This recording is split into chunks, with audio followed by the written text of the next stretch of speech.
Oh, that was You gotta terrible. get it. That was good.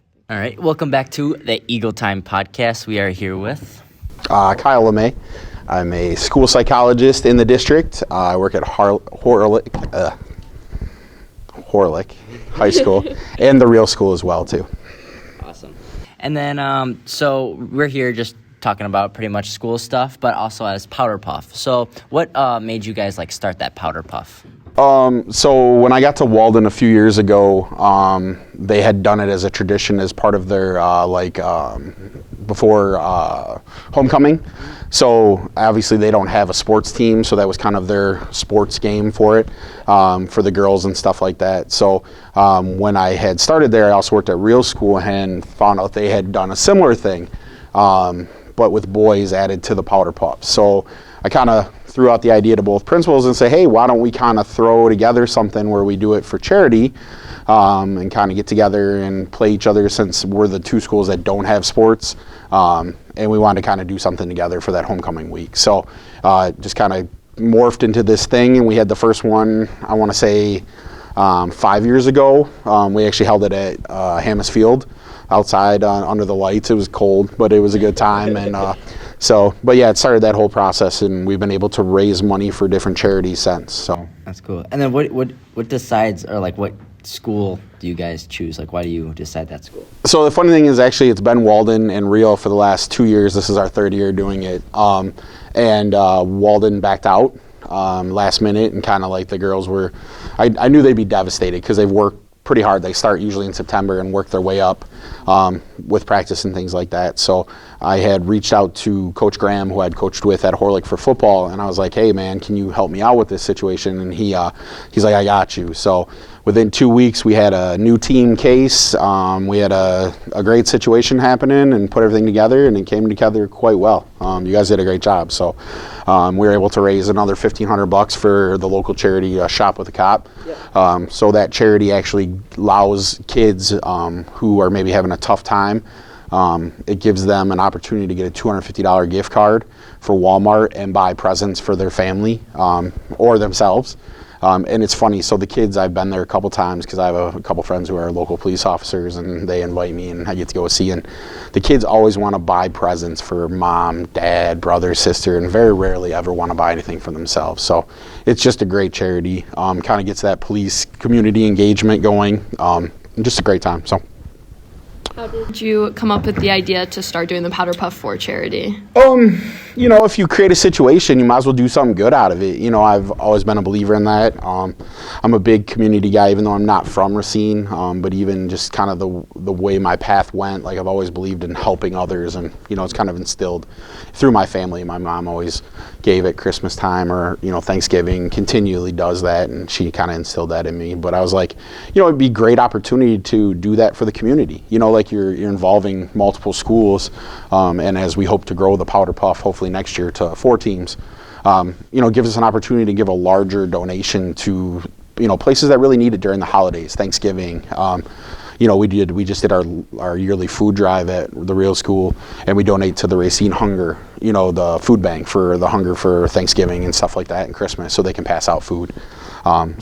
Just being part of the community, you want to help the community, so just kind of gave me an opportunity to kind of, put my stamp along with others that I was working with to help do that. So, because we're trying to make a change here, And then, so you work at Case, Horlick, and the Real School, and you coach at all 3? Yeah, so I actually work at Horlick and the Real School, and then I coach here at Case, and then I also coach at Horlick, and then I do coach at the Real School for middle school stuff as well. Okay. So. And then, what one's your favorite one? I don't know. Of Case, of course. I mean, come on now, right? Yes, can't not say that. They all give me different things. So I coach football at Horlick, and it's been a great experience. It kind of got my foot into coaching, and I appreciate everything that it did for me to teach me what I needed to do to connect with, high schoolers, teenagers of this generation, and kind of develop that coaching style that I have now. I coach middle school basketball, which can be a little interesting because you see the little kids and stuff, and it's more about teaching skills at that point. They don't really have a ton of the skills that you need, so we try to get as many kids as involved so that they do have an opportunity, because once you get to high school, it's all about talent. If you got it, they're going to keep you. If you don't, it's a tough situation. But in middle school, we want you to kind of develop those skills, so we try to keep as many as we can around. But girls track here, I love it. I took over this will be year 5 for me, and I'm trying to develop the program a little further. Last 2 years we've gone to state. We've taken over 20 athletes to state in the last 2 years, which is awesome. You're always a state qualifier. Nobody can ever take that away from you. And just keep the program growing. COVID the last 2 years the previous years has been a monster, kind of like we went from almost 100 girls down to under 40 last year, but it hopefully continued to grow as we get back to normal or whatever. So, but yeah, I definitely enjoy coaching the girls here, and it's a good time. Okay, so how do activities in school and just extracurriculars affect mental health of high schoolers, and what advice would you share to high schoolers about mental health? So in case I didn't say that, but I'm a school psychologist. I do what Ms. Ballbach and Ms. Gross do here in the building at Case at Horlick and Rio School. Big shout out to them because they were on here first and they gave me the idea to reach out to Daniel once we had the powder puff. So, but mental health has a great impact on, or sports has a great impact on mental health. The sense of belonging, the partnership with other people, the relationships you create and develop, friendships, the team, the camaraderie, the things you learn from sports, those are lifelong lessons that are irreplaceable. So whether you're a band person or a choir person or a theater person or you're a sports person, just getting involved, it helps combat some of those thoughts, those scary thoughts that come through as a teenager when you're in a high school with 1,900 kids, and do I measure up? Am I smart? Am I pretty? Am I, any of those things that you think of on a daily basis that you try to measure to somebody else. Activities help weigh that so that you know that you have those skills, It definitely is a game changer for high schools. The more that you have kids involved, and we saw that at the Powder Puff game. Like, you guys came out in droves. Like, I thought they had a bus for you guys. Rolled up, there was more Case kids than there was real. So, did a great job. But that's the sense of belonging, the sense of community, that you really want within a school, because you support all things. I've been to the couple plays here for you guys. I've seen a couple different choir things, just because the girls participate. So try to support everybody in what they do. I had a football player be in a play last year at Horlick. The whole team tried to show up and go at least see one of them for him. Our kids who play football, they play basketball, so we go see them as well. Or they, whatever they're engaged in, we try to, support them, because that's how you develop that skill set that you need to be successful in life. Like the support from teachers, friends, family. It takes a village. It's not just a one-person situation. So the more we can kind of create that community here in the Racine schools and Case and Horlick and Park, and keep those rivalries alive, because they're fun. But they should be fun to the point of everybody has a good time, but then we all walk away safe and everybody's okay. So mental health is a big part of that. So. And then even with, mental health, I know, during, I don't know what year you graduated, I'm not going to ask you that. But from, when you were in high school and from, what high school is now, since you kind of get, a forte of, the head of it, what is the difference between, what do you think are, the new challenges from the old challenges and stuff like that? So I graduated high school in 2002. I'm not afraid to say it. I'm okay with that. It's completely different. When I was in high school, we were worried about cars and kind of, just where you fit on the sports team and kind of the different things. But we did have Columbine happen when we were in high school. And then we also had 9/11 as well. So they were life-altering situations, and kind of changed that mindset that, this is a safe place to, now we have to kind of think about those things.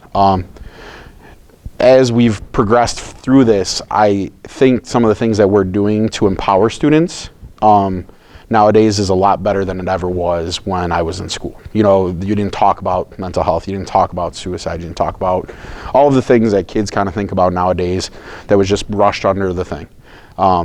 So I think that's great aspect of it. But I also think you guys have it 1,000 times tougher than we ever did, especially with social media.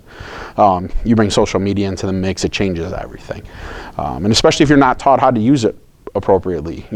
Kids are quote unquote addicted to their phones. You miss a lot of things in real life if you're just looking at your phone.